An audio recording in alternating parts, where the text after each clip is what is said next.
So Manning's preparing for live action, his first since January 8th, 2011, when he lost a game with the Colts. He was very conservative, it seemed, in the scrimmage on Saturday. What's the approach heading into the preseason opener? Well, good afternoon, Chris. Just as you mentioned, it's been about 19 months since Peyton Manning has faced an opposing defense while rehabbing his neck through multiple procedures.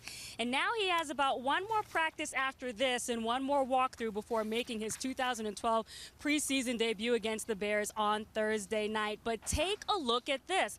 The last time Manning played in a preseason opener was in 2010 with the Colts. It was against the San Francisco 49ers. He went 8 for 10 for about 91 yards. But interestingly, over his last 5 seasons, you can see that he averaged less production in his first game on the field. So the question is, what will his workload be now, given the time away factor? John Fox says they'll discuss it as a staff, but added this. Typically, our first play roughly some of the first quarter.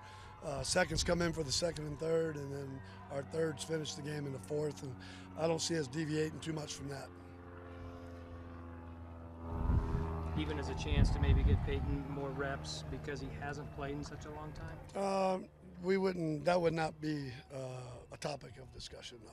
Chicago's always had a great defense, and Lovie runs a tight ship up there defensively, and they'll be ready to go. They're very sound, very disciplined. The front four is always very strong. Peppers and Israel over there, and whoever tackles they're running in there. It seems like they got about 8 guys always.